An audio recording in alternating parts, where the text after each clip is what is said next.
बिस्मिल्लाहिर्रहमानिर्रहीम। अस्सलाम वालेकुम दोस्तों, अमीर अली शेख एडवोकेट आपसे मुखातिब हूँ। आज के वीलॉग में हम एक अहम और गलतफहमी दूर करने वाले सुप्रीम कोर्ट के फैसले के ऊपर बात करेंगे कि क्या बैंक अकाउंट के अंदर आने वाली हर रकम टैक्सेबल आमदनी है। तो जवाब है बिल्कुल नहीं। सुप्रीम कोर्ट के फैसले ने यह बात बिल्कुल वाजे कर दी है। दोस्तों, आपको पता है कि आजकल एफबीआर की तरफ से टैक्स पेयर्स को बहुत सारे मैसेजेस आ रहे हैं, ईमेल्स आ रही हैं कि उनके बैंक के अंदर आने वाली जो रकम है वो टैक्सेबल है। तो एक खौफ व हरास पैदा किया हुआ है। सुप्रीम कोर्ट के फैसले ने यह बात बिल्कुल वाजे कर दी है कि महज इस बुनियाद के ऊपर के रकम बैंक ट्रांजैक्शन है, इसको कतन टैक्सेबल आमदनी नहीं कहा जा सकता। और सुप्रीम कोर्ट ने यह भी वाजे किया है कि एफबीआर के पास जब तक डेफिनेट इंफॉर्मेशन ना हो कि कोई रकम टैक्सेबल इनकम है, उस वक्त तक उसके ऊपर टैक्स नहीं लगाया जा सकता।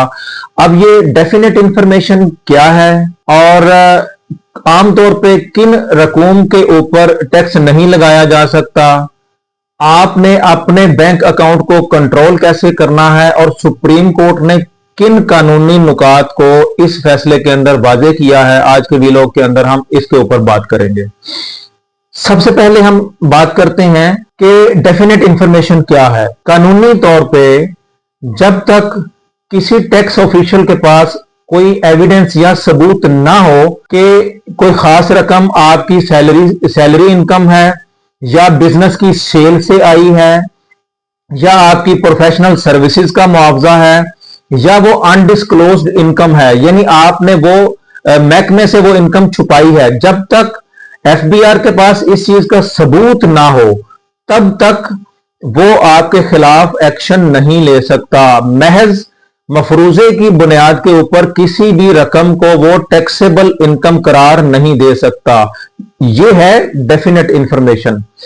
और आमतौर पे कौन सी रकूम ऐसी हैं जिनके ऊपर टैक्स नहीं लगता। मिसाल के तौर पे आपको वालिदैन की तरफ से फाइनेंशियल सपोर्ट मिलती है, कोई गिफ्ट मिलता है, पाकिस्तान से बाहर कोई आपके अजीजो अकारब हैं, वो आपको रेमिटेंस यहां पर भेजते हैं, एक खास लिमिट तक उसके ऊपर टैक्स नहीं है।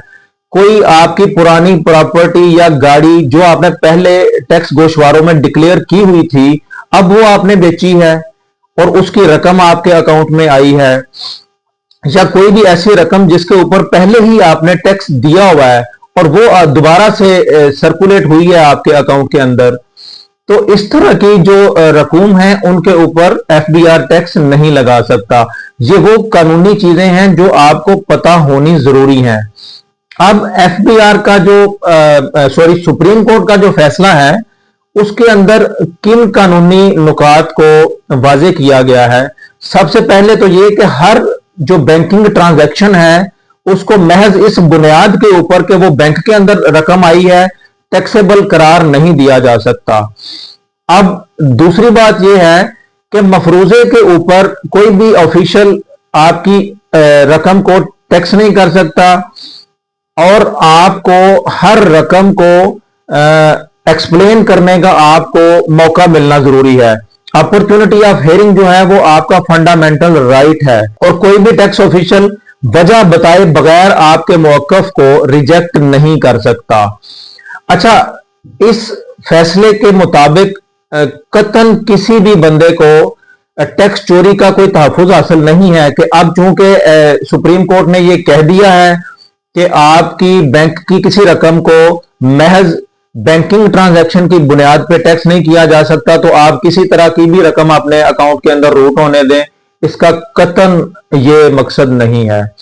अगर आप किसी रकम को साबित नहीं कर सकते, एक्सप्लेन नहीं कर सकते कि वो आपकी आमदनी नहीं है, तो टैक्स ऑफिशियल के पास हक महफूज है कि वो उसको टैक्स कर दे। अब मैं आपसे कुछ गुजारिशात करूंगा बतौर टैक्स वकील। मैंने अक्टूबर 2025 के शुरू में जब एफबीआर की तरफ से बैंकिंग ट्रांजैक्शंस के ऊपर मैसेजेस आने शुरू हुए थे लोगों को कि आपने ये गाड़ी परचेज की है, हमारे पास ये इंफॉर्मेशन आई है, आपने टैक्स रिटर्न नहीं फाइल की, आपने ये प्रॉपर्टी परचेज की है, या आपके क्रेडिट कार्ड से इतने ट्रांजैक्शन हुई हैं, आपने रिपोर्ट नहीं की, आपने टैक्स रिटर्न نہیں فائل کی، تو میں نے اسی وقت تفصیلی ایک ویلاگ کیا تھا. اس کے اندر میں نے یہ گزارشات کی تھی کہ آپ اپنے بینک اکاؤنٹ کو بہت محتاط ہو کے استعمال کریں. کوئی بھی ایسی ٹرانزیکشن جس کا تعلق آپ سے نہیں ہے اپنے بینک سے نہ روٹ ہونے دیں. بعض اوقات ہم اپنے کسی عزیز کو اوبلائج کرنے کے لیے اس کے پیسے اپنے اکاؤنٹ میں منگوا لیتے ہیں، وہ آگے اس نے کسی کو دینے ہوتے ہیں. پہلے آپ کے اکاؤنٹ میں آتے ہیں، کریڈٹ ٹرانزیکشن آپ کے اکاؤنٹ میں ہو جاتی ہے، پھر آپ کے اکاؤنٹ سے آگے کسی کو جاتے ہیں، تب آپ کے اکاؤنٹ میں ڈیبٹ ٹرانزیکشن ہو جاتی ہے. بہت سارے آرگنائزیشنز جو ان رجسٹرڈ یا لو پروفائل میں چل رہی ہوتی ہیں، فیکٹری مالکان اپنے ملازموں کے اکاؤنٹ کو مس یوز کر رہے ہوتے ہیں. مال خریدتے ہیں تو اس کے اکاؤنٹ سے پیسے دے دیتے ہیں، پروڈکٹ بیچتے ہیں تو امپلائی کے اکاؤنٹ میں پیسے منگوا لیتے ہیں، اس امپلائی کا ان ٹرانزیکشنز کے ساتھ کوئی تعلق نہیں ہوتا. اسی طرح سے آپ نے کوئی لون لیا ہوتا ہے اور وہ آپ پیمنٹ کرتے ہیں، وہ بھی آپ کے اکاؤنٹ میں ایز کریڈٹ ٹرانزیکشن ریفلیکٹ ہوتا ہے. اور بے شمار ایسی ٹرانزیکشنز ہیں جن کو آپ اگر اوائڈ کرنا چاہیں تو کر سکتے ہیں.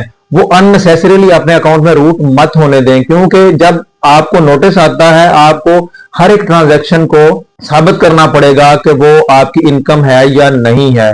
تو جب بھی آپ کو نوٹس آئے تو اس سے گھبرانے کی ضرورت نہیں ہے. آپ پراپر اپنی بینک سٹیٹمنٹ کو نکلوائیں، ایک ایک ٹرانزیکشن کو دیکھیں اور کیٹاگوریکلی اس کے اوپر ورکنگ کر کے آپ ایف بی آر کو اس کا رپلائی بنا کے دیں.